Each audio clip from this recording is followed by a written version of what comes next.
제 주제가 하나님의 약속을 붙들고 선포하라라는 그런 주제가 딱 되어 있는데, 그래서 오늘 제목도 하나님의 약속을 붙들고 선포하십시오라는 제목을 가지고 오늘 말씀을 잠깐 보도록 하겠습니다. 잠깐이 될지 본 지 10분이 지났는데 1시간이 될지 모르겠어요.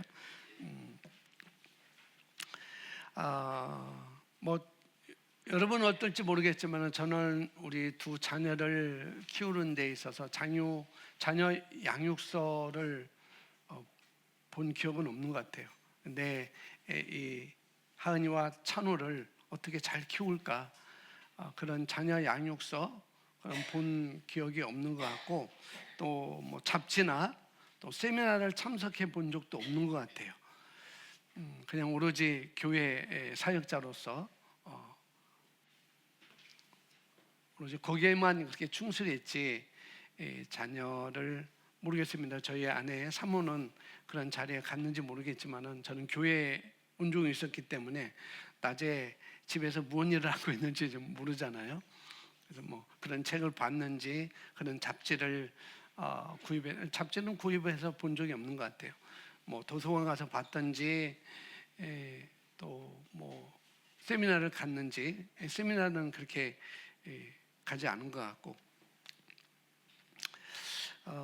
그런데 어떤 부모들은 그렇죠. 뭐 각 지역에 따라 또 다를 수 있겠죠. 어떤 부모들은 이 자녀를 키우기 위해서 자녀 양육서, 그런 좋은 책들을 이렇게 구입해서 읽은 분들도 많이 있을 것 같고, 또 온갖 육아 잡지를 구독을 해서 보는 분들도 있을 것 같고요. 또 뭐 지역센터에서 자녀 양육 세미나가 있으면은 그런 데 참여해서 또 참석을 해서 또 그 듣기도 하고 배우기도 하고, 그런 모든 것들이 전혀 도움이 안 되는 건 아니죠. 다 일정 부분에 다 도움이 될 것입니다. 그러나 그런 것으로만 충분하지 않다는 거죠. 우리 아이들을 키우면서 큰 기쁨과 함께 또 우리는 그 아픔의 시간을 통과를 하잖아요. 뭐 저희 가정도 그런 둘째에 대해서 그런 아픔의 가정도 통과를 했고 그랬는데, 아마 저희뿐만 아니라 여러분 자녀들도 그렇게 어떤 큰 기쁨이 있는가 반면에 또 아픔을 통과하는 그런 도전을 또 통과하는 그런 가정들도 있을 것입니다. 사실 자녀 양육에 대한 그런 정보들을 우리가 보게 되면은 뭐 어려운 시기를 지날 때 그다지 큰 도움이 되지 못해요. 그러나 그 다른 양육법, 다른 양육책, 다른 양육 세미나, 그런 잡지들보다도 더 탁월한 양육법이 우리에게 주어졌다는 것, 그건 여러분 이미 머릿속에 떠오르죠? 그건 다른 게 아니라 하나님의 말씀이라는 거죠. 잠언서에 보면은, 시편에 보면은, 뭐 신명기에 보면은 우리 자녀를 어떻게 키워야 되고, 어떻게 키울 때 어떻게 그 자녀들이 형통하고 번성하고 건강한지를 자세하게 이렇게 우리에게 말씀을 해주고 있는데, 바로 다른 양육법, 탁월한 양육법이라면 바로 우리가 성경으로 돌아가는 것이죠. 성경의 하나님의 말씀으로 돌아가는 것입니다.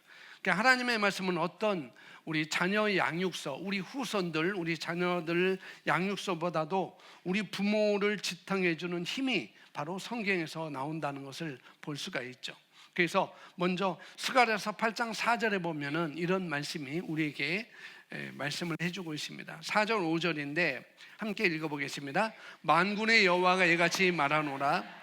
예루살렘 길거리에 늙은 남자들과 늙은 여자들이 다시 앉을 것이라. 다 나이가 많음으로 저마다 손에 지팡이를 잡을 것이요, 그 성읍거리에 소년과 소녀들이 가득하여 거기서 뛰놀리라. 이 스가랴 선지자가 그 활동했던 시대는 어느 시대냐면은 바벨론, 이스라엘 나라가 다 멸망해서 다 그 바벨론으로 다 포로로 잡혀가고, 남아있는 자들은 그냥 어떻게 바벨론 포로로 잡혀간 사람들은 왕족들, 그 다음에 정치인들, 그 다음에 지식인들, 그 다음에 기업인들을 경제인들을 다 끌려가게 된 것이죠. 그 남아있는 사람들은 거의 그냥 나쁘게 말하면 쪼무랭이들, 그런 자들이 남아있는 거예요. 그래서 어떻게 이 나라를 재건하고 이스라엘 나라를 다시 재건하고 세울 수 있는 그런 힘을 가진 사람들이, 그런 사람들이 남아있지 않았었죠. 쉽게 말하면은 그 우리나라로 말하면은 이 조선시대에는 평민들, 아주 그 낮은 차원에 있었던 그런 평민들만 남아서 그냥 그 식민지였으니까 그냥 따라가는, 그런 어떤 것을 도전하거나 어떤 것을 발견하고 어떤 것을 다시 개발하고 그럴 수 있는 능력을 가진 자들이 그렇게 많지 않았다는 거예요. 그래서 오로지 남아있는 사람들은 그냥 하나님이 언젠가는 우리를 도우실 거야, 그런 소망만 갖고 있는 사람들이 많이 남아있는 그런 시대에 스가랴 선지자가 이제 이 하나님의 말씀을 받고 예언을 하는 것입니다. 이게 바벨론 포로에서 돌아온 이스라엘은 성전 재건과 이제 바벨론 포로에서 그들이 돌아오게 됩니다. 이게 돌아와서 그들이 한 것은 다른 것이 아니라 성전, 이 파괴된 성전을 다시 재건하는 것이고 무너진 성벽을 다시 보수하는 것이었어요. 그러니까 그들은 외형적으로도 또 그 내부적으로도 어려움 속에 있었던 사람들이라는 거죠.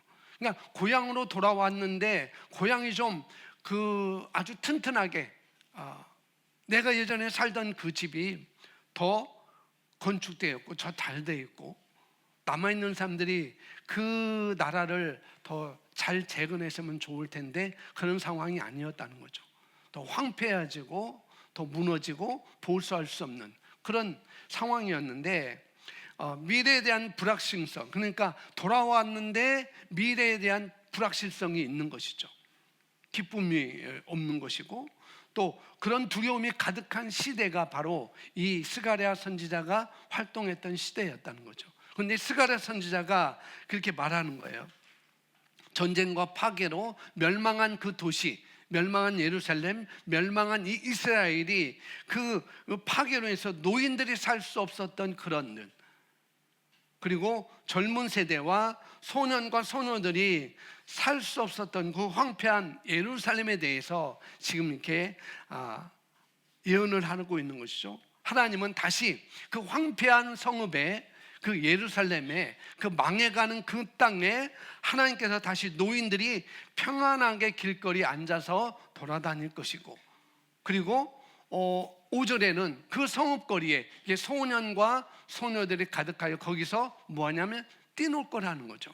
행복하게 살 거다라고 이렇게 다시 평화로운 곳으로 회복될 것을 이게 스가랴 선지자가 예언을 하고 있는 것입니다.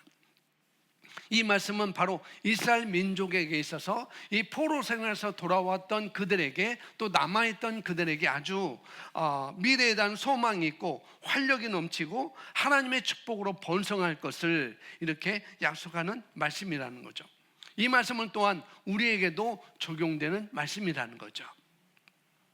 우리에게도 확증해 주는 그런 말씀입니다.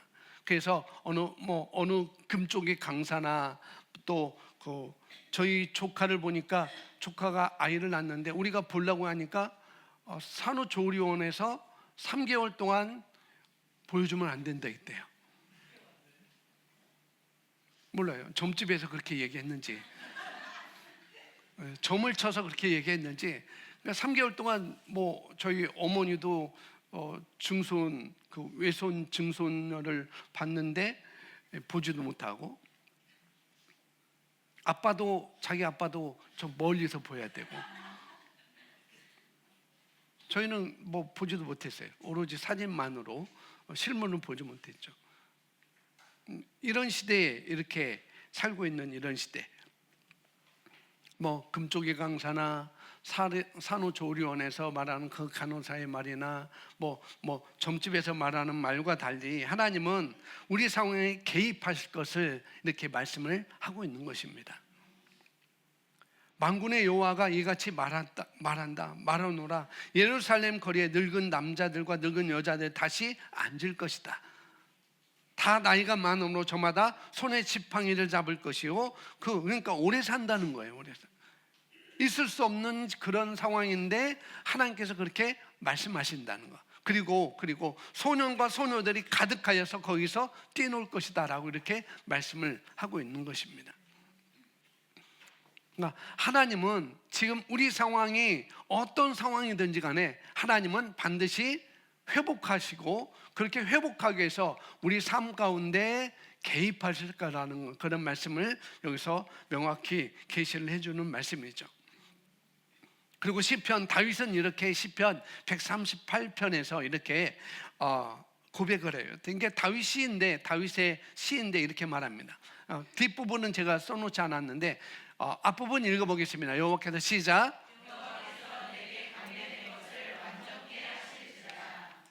여호와께서 내게 관계된 것을 하나님께서 어떻게 하신다고요? 완전케 하실 것이다. 이게 소망의 말씀이죠. 그러니까 우리는 우리 자녀나 후손에게 이렇게 말할 수 있습니다. 다윗이 자기 자손과 자기 후손에게 그렇게 말할 수 있는 것. 뭐야? 너는 나에게 관계되었기 때문에 우리 자녀에게 우리 후손들에게 이렇게 말할 수 있다는 거. 너는 나에게 관계되어 있기 때문에 뭐예요? 이 말씀과 같이 하나님께서 너를 완전케 하실 거야. 이게 소망의 말씀이죠. 하나님의 말씀하신 그대로 저는 저희 자녀들 그렇게 그려보여요. 그렇게 봅니다. 여러분도 그렇게 볼 수 있으면 좋겠습니다. 너는 나와 관계된 자녀이기 때문에 후손이기 때문에 하나님께서 너를 완전케 하실 거야. 그런 소망의 말, 그런 믿음의 말, 그런 선포. 그러니까 하나님의 약속을 붙들고 우리가 이렇게 선포하는 것입니다. 너는 내게 관계된 거야. 그러니까 자녀뿐만 아니라 우리가 하는 모든 일에서도 우리가 그렇게 선포할 수 있다는 거죠. 내게 관계된 것을 하나님은 완전케 하실 거야. 온전케 하실 거야. 그런 말씀을 선포를 하고 있는 것이죠. 그래서 기적은 말씀에서 시작되는 것입니다. 그래서 말씀을 붙드시기 바랍니다. 말씀을 선포하시고 믿으세요. 하나님의 말씀. 그러니까 다윗이 지금 하나님의 말씀을 그렇게 믿었던 것이죠. 나는 하나님의 자녀이지. 아버지 하나님이 나의 아버지시지. 그러니까 내게 관계된 것을 완전케 하실지라 라고 고백하는 것. 어쩌면 우리가 부모됨이 힘들 수도 있어요. 부모라는 그런 자리가 힘들 수도 있다는 거죠. 그러니까 우리 아직 결혼을 앞둔 우리 청소년들과 청년들은 아직 그걸 느낄 수 없을 거예요. 그러나 많은 소식으로 그걸 또 들을 수도 있겠죠. 그러니까 부모된 입장에서는 때로는 그것이 힘들 수도 있다는 거죠. 그러나 우리 안에 자리 잡고 있는 그 말씀을 통해서 우리가 많은 것들을 우리가 배울 수가 있는 거라는 것입니다. 그러니까 우리가 자연적인 차원에서 아이들을 향한, 우리 자손들을 향한, 우리 자녀를 향한, 우리 후손을 향한 하나님의 선하심과 완전하심을 우리가 선포할 때 너는 내게 관계된 나의 자녀야, 나의 후손이야 라고 그렇게 말할 때, 선포할 때 우리의 영적인 영역에서 그 선하심과 완전하심이 풀어지게 된다는 거죠. 우리가 할 것은 지속적으로 하나님을 찾는 것입니다. 나는 누구에게 관계된 것인가? 그리고 내 자녀는 누구와 관계된 것인가? 그것을 하나님의 말씀에서 계속 우리가 찾고 주님께서 그분의 약속을 이루실 것을 우리가 신뢰하는 거예요. 그럴 때 하나님은 그 모든 약속을 우리에게 이루어 주십니다.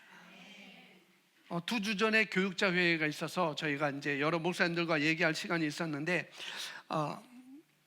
어떤 목사님들이 어떤 사모님들이 애는 잘 자란 것 같은데 그런데 그들이 하나님을 찾는 것에는 실패했다. 그래서 우리 두 자녀를 보면서 굉장히 부러워하는 거예요. 그렇게 성공했는데 온전케 하나님이 하시는데 많은 저보다 대형교회 목사님들, 저보다 훌륭한 목사님들, 저희 노예하고 저희 시차는 거의 다 박사님들이 많아요. 저한테도 지금 이 나이에 박사학위 따라고 자꾸 요청하는 분이 있어요. 또 4천만 원만 있으면 명예 박사를 준다고 그렇게. 근데 4천만 원이 있다고 4천만 원가 명예 박사를 따라고 그렇게 얘기를 하고, 우리 시찰의 목사님들도 그 각각 기자는 예동교회 목사님 저하고만 박사가 아니고 나머지 뭐 열 분 넘게는 다 박사님들이에요. 그리고 교수하시는 분들, 또 은퇴하신 분들. 근데 그런 분들, 그렇지만은 애들이 자기 자녀를 보니까 잘 자란 것 같지만은 그런 하나님의 사랑을 찾는 자녀들이 그렇게 많지 않다. 안타까워하고, 또 학교에서 좋은 학생이지만 외국에서 공부를 마쳤지만 좋은 대학 나오고 공부를 마쳤지만 하나님을 사랑하는 자녀들이 아닌 것을 얘기를 하는 것들을 또 많이 봤어요.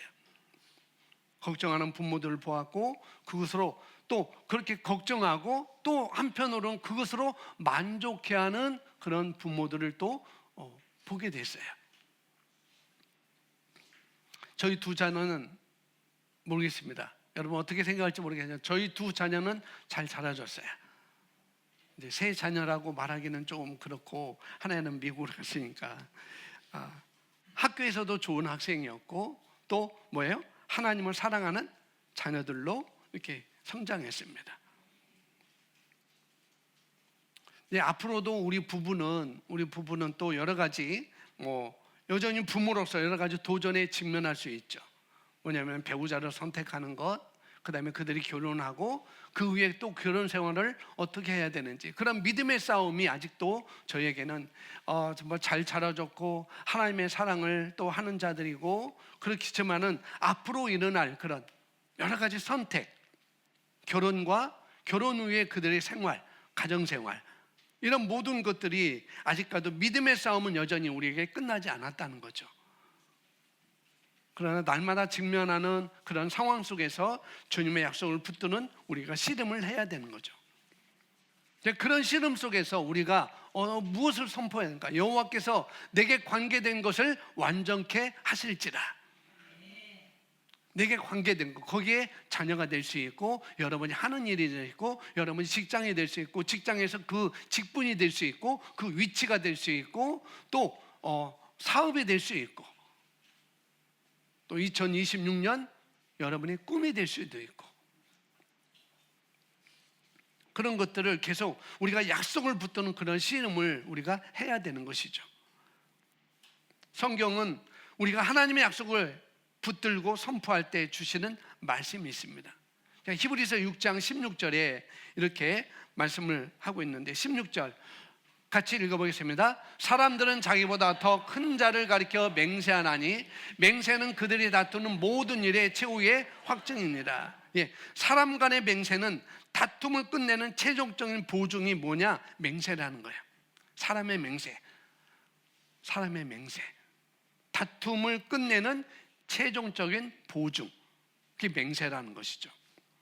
그리고 그 확인을 위한 맹세는 그들에게 모든 논쟁의 종결이 된다라고 이렇게 볼 수가 있습니다.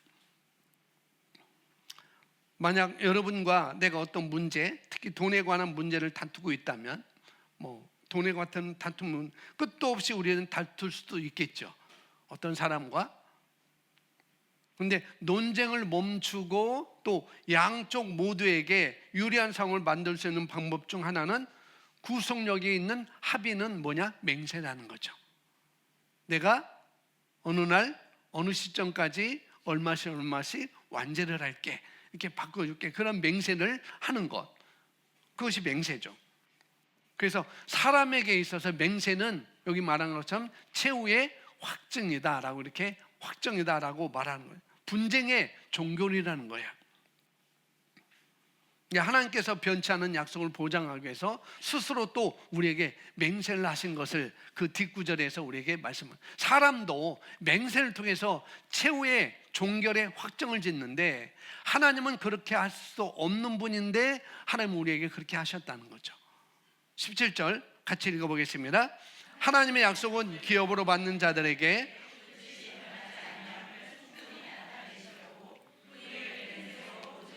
18절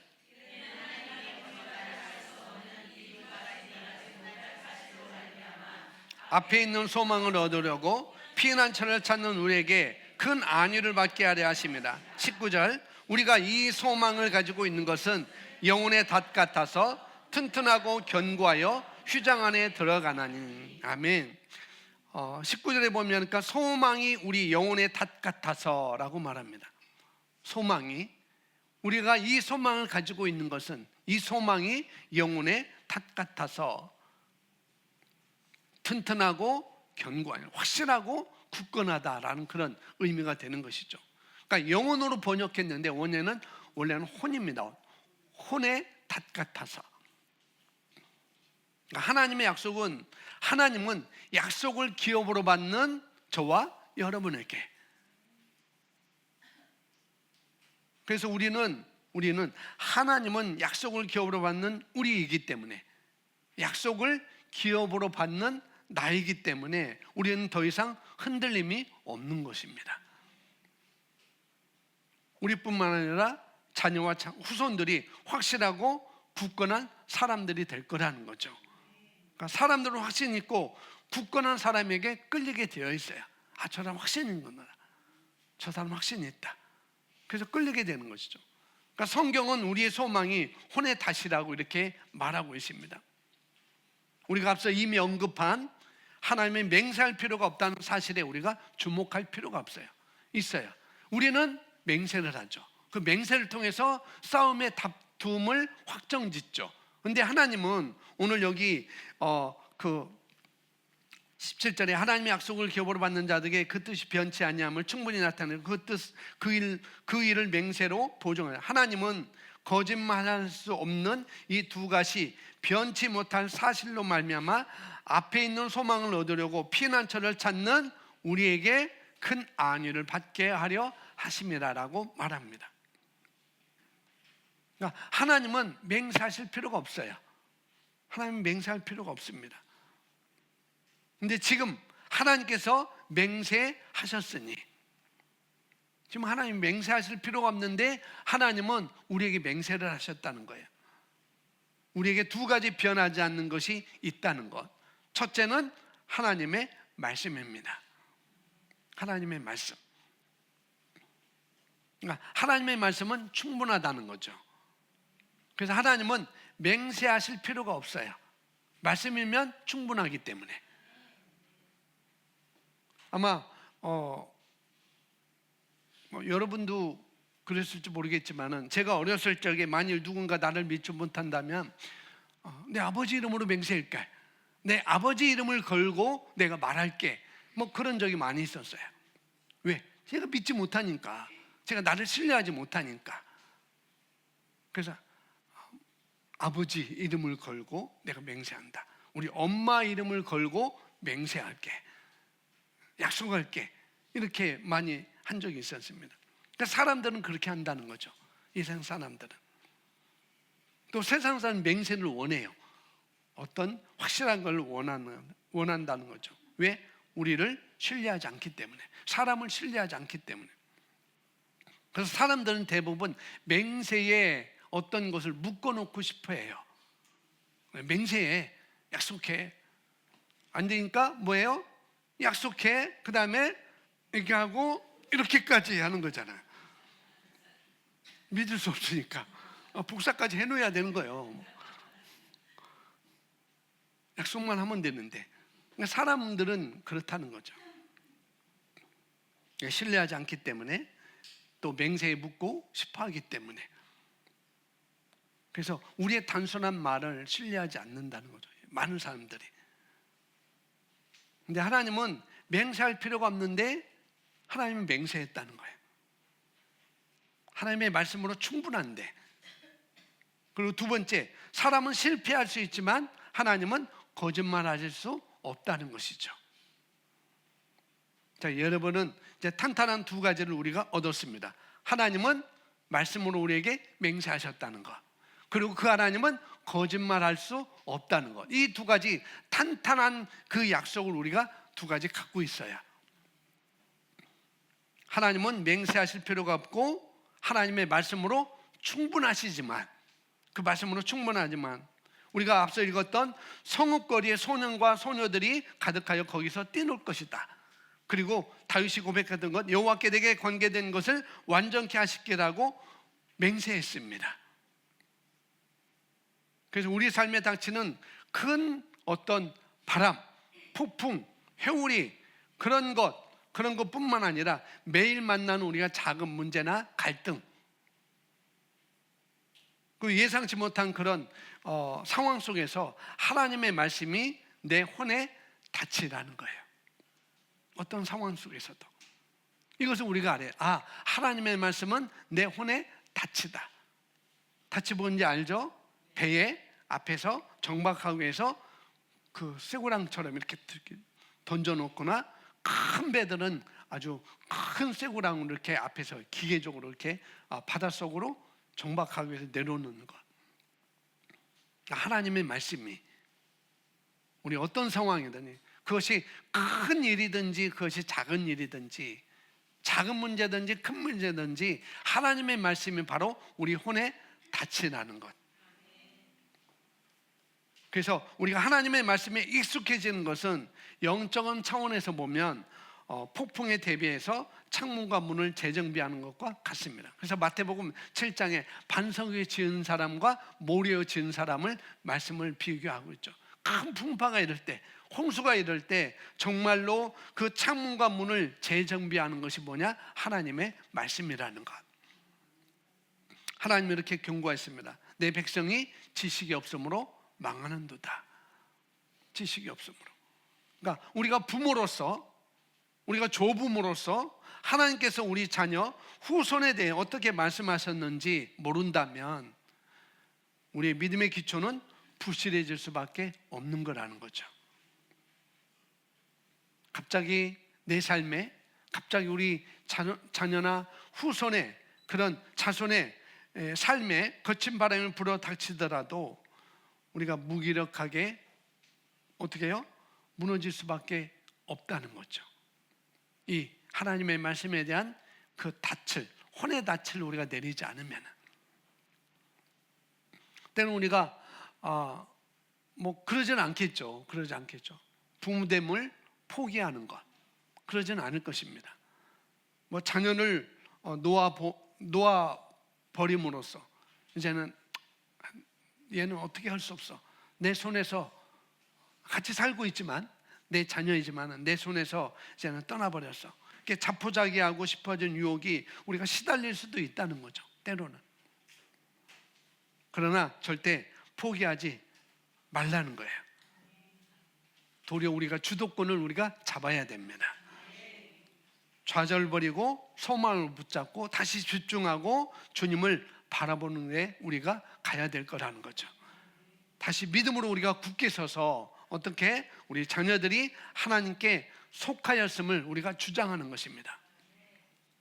내게 관계된 것을 하나님께서는 다 완전케 하실 것이다. 하나님께 속해 있음을 우리가 주장을 하는 것입니다. 모세는 이렇게 말했습니다.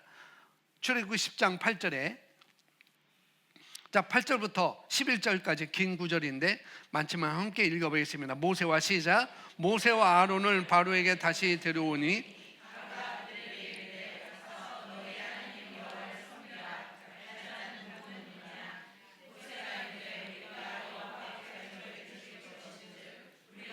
남녀노소와 양과 소를 데리고 가겠나이다.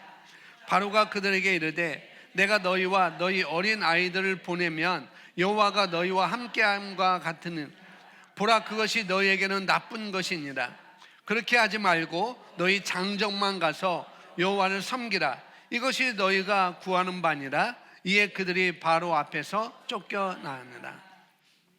출애굽기 7장부터 보면은 이 애굽에서 탈출하기 위해서 하나님께서 애굽의 바로에게 10가지 재앙을 내리는 것이 7장부터 이렇게 이어집니다. 그러니까 10장은 이제 10장은 이제 이 재앙이 8번째 재앙에 대해서 얘기를 해요.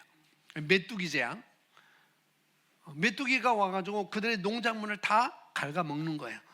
그러니까 신하들이 도저히 이제 우리가 먹을 것도 없고 정말 이거 고통입니다.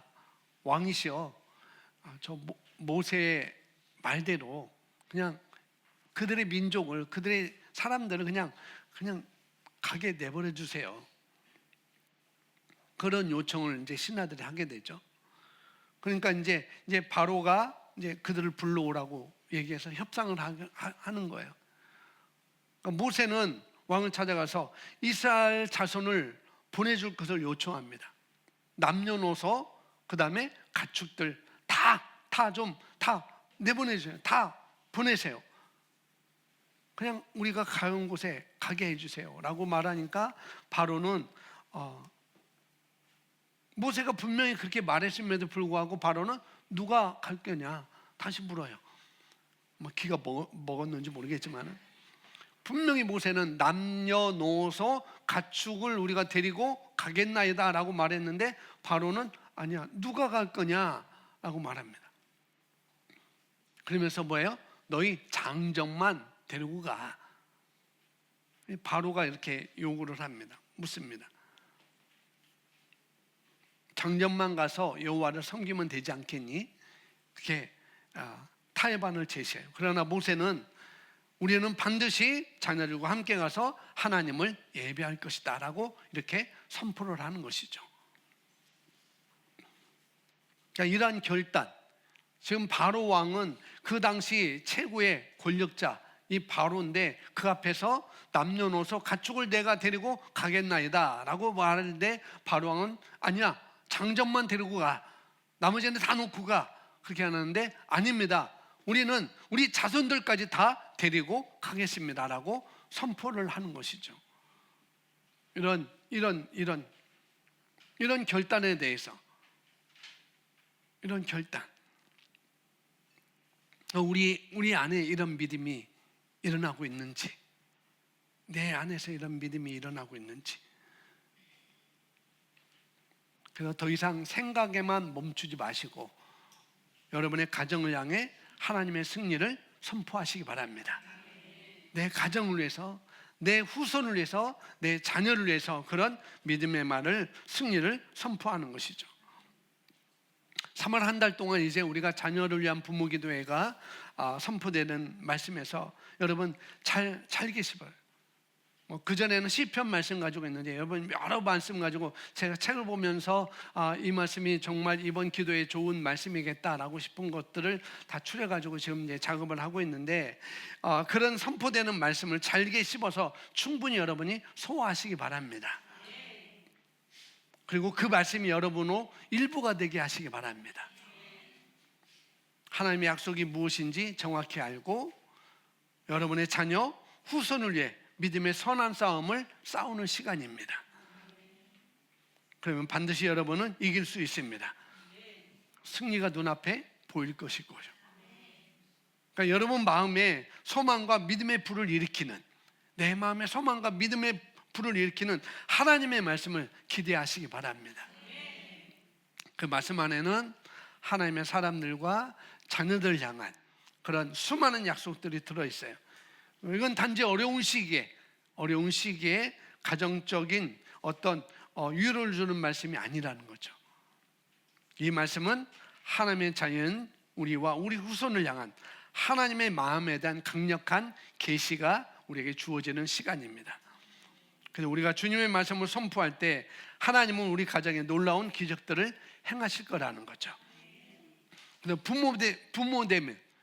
우리가 부모됨에 대한 하나님의 관점은 우리의 관점과 매우 다르다는 것을 또 우리가 볼 수 있어요. 주님이 우리에게 주신 약속, 그 약속을 우리가 효과적으로 우리 것으로 만들기 위해서는 우리가 이 차이를 알아야 됩니다. 부모됨에 대한 하나님의 관점과 나의 관점은 어떤 차이가 있는지 그걸 알아야 된다는 거죠. 먼저 부모됨에 대한 하나님의 관점이 무엇인가? 하나님은 창세기에서 동물과 인류에게 주신 하나님의 축복의 첫 번째 증표는 바로 출산하는 능력이었어요. 그러니까 부모를 닮은 그런 후손을 낳는 능력의 전이었던 것이죠. 그러니까 하나님께서는 창세기 1장 20절, 21절, 22절의 말씀 보면은 여기 없는데 하나님께서는 짐승들과 생물과 하늘 나는 새들을 창조하신 후에 이렇게 말씀하십니다. 하나님이 그들에게 복을 주시며 이르되 생육하고 번성하라. 짐승들과 그다음에 생물, 바다의 생물들과 그다음에 하늘 나는 새들을 보시면서 하나님은 그들에게 똑같이 생육하고 번성하라. 출산의 능력을 하나님께서 전이를 하시는 것이죠. 그리고 우리가 알다시피 아담과 하와를 지으신 후에 하나님은 중요한 내용을 덧붙여 말씀하셔요. 짐승, 생물, 새들에게는 생육하고 번성하라라고 말씀하시면서 그러나 사람을 지으신 이후에는 그 중요한 내용을 덧붙이는 것을 볼 수가 있어요. 그것이 바로 우리가 잘 알고 있는 창세기 1장 28절입니다. 같이 고백합니다. 하나님이 그들에게 복을 주시며 하나님이 그들에게 이르시되 생육하고 번성하여 땅에 충만하라. 땅을 정복하라. 바다의 물고기와 하늘의 새와 땅에 움직이는 모든 생물을 다스리라 하시니라. 아멘. 그러니까 이 구절에서 하나님은 인류의 조상에게 자녀를 가질 수 있는 능력을 축복하실 뿐만 아니라 어떻게 해요? 그들이 자녀를 통해 이 세상 가운데 그들이 살아가는 가운데 하나님의 목적을 펼쳐나갈 것을 여기서 계시를 해주고 있습니다.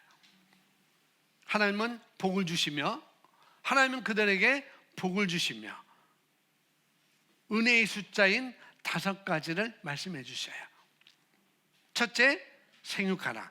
두 번째, 번성. 셋째, 땅에 충만하라. 넷째, 땅을 정복하라. 다섯째, 다스리라. 첫 번째는 뭐예요? 생육하라요. 즉 열매를 많이 맺으라는 것입니다. 생육한다는 것은 다른 게 열매를 맺으라는. 그 다음에는 뭐예요? 번성합니다. 그러니까 이 원칙은 이 창세기 1장 28절 이 원칙은 우리 가정, 우리 자녀, 우리 후손, 그 다음에 직장에도, 그 다음에 교회에도 적용되고 우리 삶의 모든 영역에 적용되는 말씀이라는 거야. 번성한 다음에는 어떻게 할까요? 땅에 충만하게 됩니다. 번성하니까 땅에 충만하게 되죠. 그리고 충만하면 어떻게 해요? 통제하게 되고 정복을 하게 되고 통제하게 되면 정복하고 그 다음에 다스리게 된답니다. 다스리는데 사람을 다스리는 게 아니에요. 뭐라 했어요? 하늘의 새와 땅을 정복하라. 바다의 물고기와 하늘의 새와 땅에 움직이는 모든 생물을 뭐하라? 다스리라라고 말씀합니다. 사람은 변해요. 아까 히브리서 6장 16절, 17절, 18절에서 하나님이 2가지 하십니다. 하나님은 거짓말을 할 수 없다는 것. 하나님은 그 말씀으로 충분하다는 것. 하나님의 말씀하신 것으로 충분하고 또 하나님은 거짓말을 할 수 없어요. 그러니까 하나님의 목적은 변하지 않는다는 거죠. 이 창세기 1장 28절 이 목적이 우리 가정의 목적, 우리 가정을 위한 목적, 우리 자녀에 대한 목적, 우리 후손에 대한 목적, 그 다음에 직장과 내가 하고 있는 데에 대한 그 목적을 다 적용해 볼 수 있는 것이죠. 근데 이 목적은 변하지 않는다는 거예요. 왜? 하나님은 아까 히브리서 거짓말할 수 없는 분이기 때문에. 그래서 하나님은 일어나서 이 땅의 악을 정복하고 예수의 이름으로 영적인 어둠을 통치하고 몰아낼 의의 자손들을 어떻게 해요? 하나님은 이 땅에 채우시기를 원한다는 거죠. 누구를 통해서? 우리 부모를 통해서. 하나님을 사랑하는 자녀들로 이 땅에 채우기를 원하신다는 것. 그게 하나님의 부모됨의 관점입니다. 그래서 부모가 건강한 결혼 생활을 영위하는 가정에서 자란 자녀들은 이 목표를 이루어가기가 쉽죠. 하나님께서는 결혼 생활에 신실한 것에 대해서 명령하십니다. 그리고 왜 그런 명령을 하시는지 설명도 해주시죠. 바로 경건한 자손을 얻기 위함이다라고 말하고 있습니다. 그래서 가정에서 일어나는 부부가 서로 정조를 지키지 않으면 자녀들마저 부모와 같이 어떤 그런 불경건한 삶을 살아가도록 압박을 가하는 그런 파괴적인 결과를 낳을 수가 있다는 것이죠. 하나님은 엮이는 악순환이 아닌 경건의 유업을 남길 부모를 찾으신다는 거예요. 경건한 유업을 남길 부모를 찾는다. 현대의 성경은 이런 하나님의 목적을 잘 우리에게 설명을 해주고 있습니다. 말라기서 2장 15절 말씀, 오늘 말씀의 핵심인데, 말라기서 2장 15절 말씀, 현대인의 성경에서 이렇게 말하고 있습니다. 같이 읽어보겠습니다. 여호와께서는 너희를 아내와 한 몸이 되게 하시지 않느냐. 이렇게 하신 목적이 무엇이냐? 이것은 여호와께서 경건한 자녀를 얻고자 하기 때문이다. 그러므로 너희는 너희 마음을 지켜 젊어서 얻은 너희 아내를 배신하지 말라. 둘 다 똑같은 거죠. 아내만이 아니라 남편들도 똑같습니다. 하나님께서는 이 땅에 하나님의 의로운 계획을 영구적으로 세워나가기 위해서 하는 확신을 가진 부모를 찾고 계신다는 거죠. 바로 하나님의 자손이 되고자 하는 부모, 하나님의 자손이 되고자 하는 부모, 그리고 그 자녀들에게 경건한 유업을 남길 수 있는 그런 부모를 찾고 계신 것입니다. 여러분이 부모이든, 여러분이 조부모님이든, 어떤 아이의 선생이든, 여러분이 자녀와 후손들을 도울 수 있는 가장 좋은 방법은 뭐냐? 그것은 그들에게 우리 주 예수님과 그분의 말씀을 가르치는 것입니다. 알려주는 거예요. 먹여주는 것입니다. 일단 그들의 풍성한 생명 원천과 또 예수님이 생명을 얻되 더 풍성히 얻게 하려고 오셨다는 그것과 또 주님께서 그들을 위해서 그리고 그들을 통해서 하기 원하시는 모든 것이 연결되면, 그렇게 되면 그들은 그들의 삶의 진정한 목적과 운명을 발견하게 될 것입니다.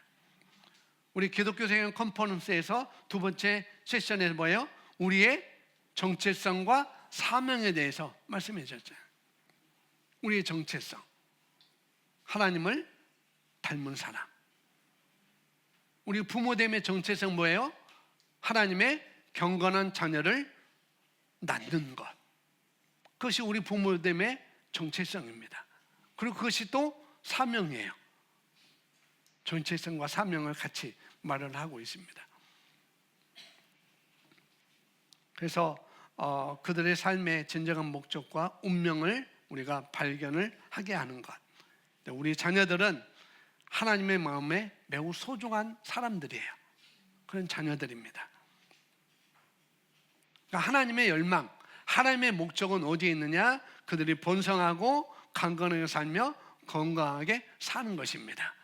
생육, 번성, 충만, 정복, 다스리는 삶을 사는데 하나님의 열망이 여러분 자녀에게, 여러분 후손에게 향해 있다는 것. 이게 하나님의 관점입니다. 우리가 부모로서 자녀에게 물질적으로 최고의 것을 공급하는 것 이상으로, 그 이상으로 자녀를 위해 기도하고 그들을 구원으로 인도하는 것은 우리의 가장 중요한 책임이자 가장 큰 특권이 될 수가 있는 것이죠. 성경은 모든 것을 얻었지만 내 영혼을 잃는다면 무의미하다고 마태복음에 이렇게 말씀을 하고 있잖아요. 그래서 자녀의 최고의 자녀가 최고 운동선수가 되거나 인류 회사에 들어가거나 인류 대학에 합격이 되더라도 거듭나지 않는다면 궁극적으로 그는 여전히 이뤄진 상태라는 것이고, 그를 위해서 하나님께서 갖고 계신 가장 좋은 것을 놓치는 것이죠. 진정으로 풍성한 삶은 그 안에 그리스도께서 계시는 삶인 것입니다. 의의 선물로 자녀를 품으시기 바랍니다. 이 땅에 우리의 시간은 한정되어 있어요. 영원히 살지 않습니다. 그래서 한 세대에서 기독교 신앙을 물려주는데 실패하면 그 땅을 우리가 잃게 되는 거라는 거죠. 그러므로 부모됨이 매우 큰 축복입니다. 왜냐하면 우리 자녀들이나 세대가 거듭될 수 있도록, 그런 세대가 거듭될 수 있도록 주님의 나라가 이 땅 위에 확장되기 때문이라는 거죠. 자, 두 번째로 부모됨에 대한 우리의 관점은 뭐냐? 그걸 한번 보겠습니다. 그래서 아까 출산의 능력은 하나님께로부터 받은 능력이라고 했어요. 선물입니다. 축복입니다. 하지만 때때로 부모가 된다는 것에 대해서 우리가 매우 무거운 짐이 되기도 하죠. 그런 부모가 된다는. 이번 교육자 수련회 한국 여행사 대표와 함께 동행했는데, 제가 그분과 한 3개월 동안 많이 이렇게 통화하고 만나보고 이렇게 얘기를 하면서 그런 얘기를 해요. 이분 아직 40대가 아니에요. 40대가 이제 40대가 아닌데 여러 미팅을 하면서 이제 이런저런 얘기를 하고 있습니다. 얘기를 했어요. 이제 자녀가 딸 하나라는 거예요. 딸 하나인데 제가 더 놓을 생각은 없느냐라고 하니까 더 놓을 생각은 없다는 거죠. 왜냐하면 얘가 3개월, 4개월 때 너무 나를 힘들게 했기 때문에 잠을 자는데 잠을 자지 못하고 얘가 둘이 양육을 해야 되고 그러니까 너무 힘들어서 이제는 얘 하나로 만족을 한다, 그렇게 말하더라고요. 그래서 제가 앞으로 둘은 더 낳아도 된다고, 그래서 저희 얘기를 했죠. 사실 우리도 셋을 제 아내가 얘기를 했었는데, 제가 사역을 하다 보니까, 교회를 하다 보니까 전도도 하고 교회도 해야 되고 그러다 보니까 셋째는 우리가 많이 이제 제가 바라지 않았다. 그런데 지금 와서 보니까, 지금이 아니고 조금 이제 이렇게 보니까 둘보다도 셋이 더 나은 것 같더라. 그래서 둘을 더 놓으십시오라고 이렇게 얘기하니까 그냥 웃기만 하더라고요. 그러니까 짐이 되는 거죠. 내가 얘를 키워보니까 정말 부모 되는 것이 정말 짐이 되더라. 어쩌면 아직 결혼 전이나 또 자녀를 놓을 계획을 갖고 계신 여러분도 그런 공감할지도 모르겠어요. 그렇게 공감할 수. 그런데 우리는 부모라는 거죠. 우리는 부모입니다. 하나님께서 나를 어떤 역할로 부르셨는지, 그런 관점의 변화는 모든 상황이 달라 보이게 하는 그런 만드는 과정이 될 수 있습니다. 하나님이 나를 어떤 존재로 세우셨지? 경건한 자녀를 얻고자 하기 위해서 나를 부모 되게 하셨구나. 그래서 내가 육아를 짐으로 보는가, 이 자녀에 대해서, 자녀를 양육하는 데도 짐으로 보는가, 아니면 끊임없는 책임 속의 연속이라고 보는가. 만약 여러분이 그런 마음을 가지고 있다면 육아는 원치 않았던 짐을 지는 일이 될 것입니다. 그들이 자라는 과정에. 그러나 육아는 단지, 양육은 단지 우리가 감당해야 할 책임 이상인 거라는 거죠. 지혜왕 누구예요? 솔로몬. 지혜왕도 솔로몬인데, 그 솔로몬은 부모됨에 대한 놀라운 영감을 성경에서 이렇게 풀어놓았습니다. 자, 시편 127편 3절인데 같이 읽어보겠습니다. 보라, 자녀들은 주의 유업이요 태의 열매는 그의 보상입니다. 그러니까 부모됨에 우리의 관점, 부모됨에 대한 나의 관점이 뭐냐? 자녀들은, 나의 자녀들은, 내 후손들은 주의 유업이구나. 그리고 태의 열매는 그의 보상이구나. 하나님의 나에게 보상해 준 거구나. 이런 관점을 우리가 바꿔야 된다는 거죠. 그러니까 자녀는 하나님이 주신 가장 놀라운 선물 중에 하나라는 거예요. 태열매는 우리 자녀와 우리 후손 말하는 것이죠. 우리 자녀와 우리 후손은 하늘에 계신 아버지께서 주신 무엇과도 비교할 수 없는 귀한 유산이라는 것입니다. 유업이라는 거예요. 또 때로는 힘든 시기를 우리가 지낼 수도 있죠. 자녀로 인해서 힘든 시기를 지나거나, 또 자녀들이 바람대로 되지 않을 때, 나의 바람대로 되지 않을 때, 그러니까 부모 된다는 것이 축복이 아닌 것처럼 우리가 느껴질 수도 있어요. 책임으로 느껴질 수 있고 무거운 짐으로도 느껴질 수 있습니다. 하지만 이 생명의 싸움에서 우리가 이긴다면, 이 생명의 싸움에서 우리가 이긴다면 육아는 도전이 아니라 육아는 하나님의 축복이라는 것, 이 자녀 양육은 하나님의 축복이라는 것을 우리가 선택해서 갈 수가 있다는 것이죠. 그래서 먼저 우리가 자녀 양육에 관한 하나님의 관점을 선택하고 내가 믿으면, 그렇게 믿으면 우리 의심할 말 대신에 자녀가 하나님이 주신 상급이라는 그 믿음의 고백을 우리가 할 수 있는 거라는 거죠. 자녀에 대해 부정적으로 말하는 것은 사실상 자녀를 저주하는 것과 같습니다. 부모가 자녀의 미래를 비관적으로 말할 때, 그럴 때 입으로 뱉은 말이 아이들을 그러한 삶으로 밀어넣게 된다는 거죠. 내 말이 자꾸 자녀를 그런 삶으로 자꾸 밀어넣는 거예요. 그러니 절대 부정적으로 말하지 마십시오. 아이들이 고집을 부릴 수도 있어요. 말을 안 들을 수도 있어요. 무리하게 행동할 수도 있습니다. 그럴지라도 이런 말을 해서는 안 됩니다. 어떤 말? 띄워주세요. 해서는 안 되는 말. 첫 번째 읽어보겠습니다. 아니. 첫 번째 시작. 손 들어보세요. 아이고, 저 뒤에 몇 분 계시네. 자, 두 번째, 우리 아이들은 너무나 반항적이다. 세 번째, 우리 아이들은 부모를 존경할 줄 모른다. 네 번째, 우리 아이들이 점점 어둠 속으로 걸어 들어가고 있다.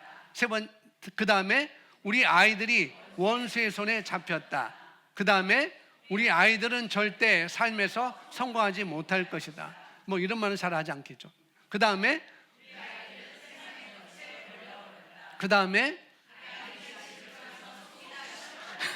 아이들이 집을 떠나 속이 시원하다. 이런 말 해서는 안 된다는 거죠. 자꾸 그런 삶으로 밀어넣는 거예요.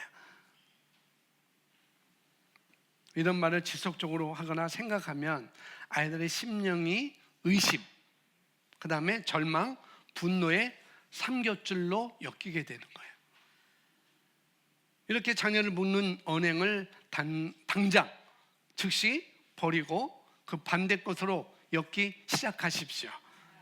먼저 부모가 자녀를 향한 하나님의 뜻을 담대히 고백하는 긍정적인 태도를 우리가 가질 필요가 있습니다.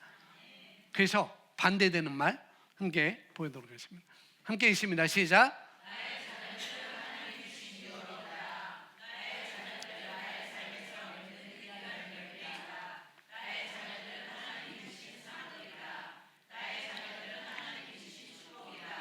나의 자녀들은 빛 가운데 행할 것이다.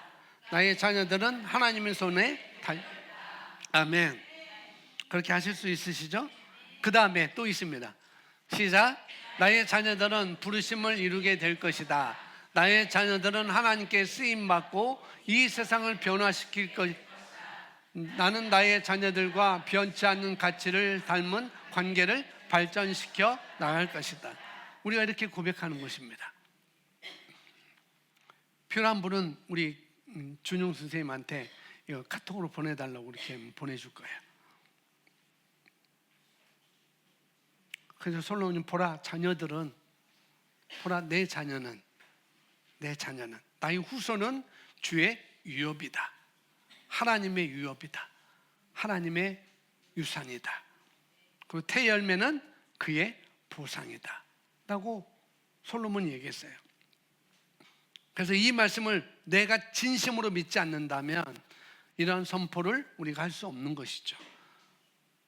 여러분의 소유, 능력, 부르심, 지식 등 하나님이 우리 부모에게 주신 선물이 무엇인지 우리가 잘 알 것입니다. 이 모든 선물들도 축복이지만 이 중 어떤 것도 우리 유전자를 담고 있지 않습니다. 하지만 자녀들은 우리 유전자를 담고 있어요. 아까 해서는 안 되는 말, 이것은 뭐예요? 우리 유전자를 담고 있지 않다는 거죠. 해서는 안 되는 말. 그러나 바른 말은, 우리가 해야 될 말은 바로 왜요? 우리 유전자를 담고 있는 것입니다. 그래서 시간이 지날수록 이 신비에 대해서 감사하는 마음도 분명히 자라날 것입니다. 아멘.